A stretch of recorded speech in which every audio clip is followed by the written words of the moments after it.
Le stress, l'épuisement, la faim, le mal logement, le burn-out, l'abandon. Ces situations d'étudiants se comptent en millions. Mes chers collègues, ça pourrait être vos enfants. Mais c'est bien le problème, ils sont pauvres parce que ce ne sont pas vos enfants. Car, en parlant à des étudiants dans un amphithéâtre, je sais une chose. Tous les étudiants en face de moi touchent moins de 973 €.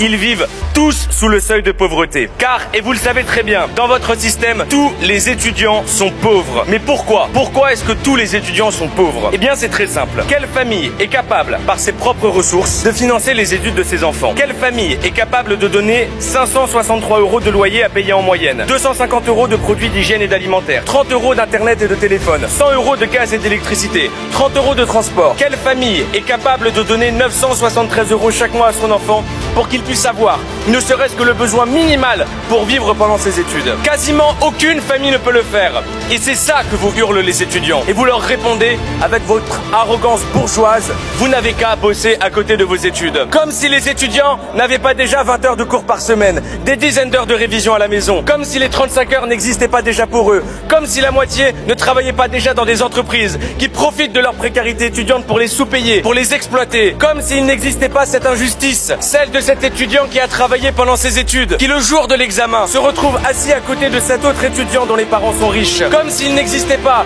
cette injustice qui fait que des étudiants regardent leurs voisins et se disent: parce que lui a eu la chance d'avoir des parents riches, il a eu 2 fois plus de temps que moi pour pouvoir réviser. Mais devant la précarité étudiante, vous pleurez, vous pleurez, vous pleurez quand vous voyez des images d'étudiants à la file alimentaire, vous pleurez, puis vous essuyez vos larmes à un moment précis.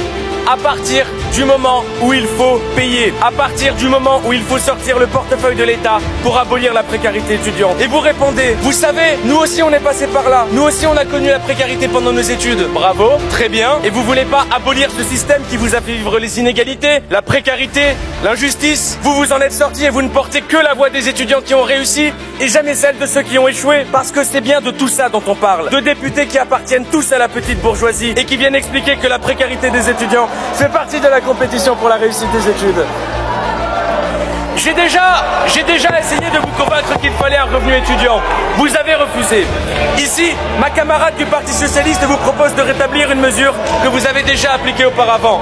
Le repas à 1 € pour tous les étudiants. Mes chers collègues. Et votre justification pour ne pas le remettre en place est hors sol. Je vous cite: remettre le repas à 1 € pour tous les étudiants serait une injustice. Ce ne serait pas normal que des étudiants aisés puissent en profiter. S'il y en a qui ne sont pas boursiers mais sont précaires, une assistance sociale peut leur accorder. Vous leur disiez: vous êtes pauvres, allez bosser. Vous leur dites maintenant: vous êtes pauvres, allez voir une assistante sociale. Problème, il y a une assistante sociale pour 10 000 étudiants. En clair, vous leur dites: vous êtes pauvres, restez pauvres. Finalement, vous vous comportez avec les étudiants comme vous vous comportez avec les retraités. Vous demandez à des familles qui n'en ont pas les moyens de financer la jeunesse ou le grand âge. Vous vous refusez de passer d'une solidarité familiale à une solidarité nationale. Parce que cela impliquerait de faire payer les familles riches et cela vous est insupportable. Alors, je veux m'adresser aux étudiants qui m'écoutent. Quand vous rentrerez dans votre amphithéâtre, regardez-vous les uns et les autres. Regardez-vous et rendez-vous compte que chaque étudiant dans cette salle est comme vous. Vous vivez tous avec moins de 973 € par mois et vous n'en êtes pas responsable. Rendez-vous compte que Macron et ses députés ne changeront rien à vos vies. Et rendez-vous compte que vous êtes plus nombreux qu'eux. Que chaque fois que la jeunesse est sortie dans la rue, elle a été la bascule qui a réussi à faire changer les choses. Soyez solidaires, soyez unis, c'est votre seule force. Ensemble, vous pouvez obtenir que l'État mette en place une allocation d'autonomie de 1102 €. Ensemble, vous pouvez obtenir le repas à 1 €. Ensemble, vous pouvez être la bascule qui empêchera leur scandaleux projet de réforme des retraites. Leur vote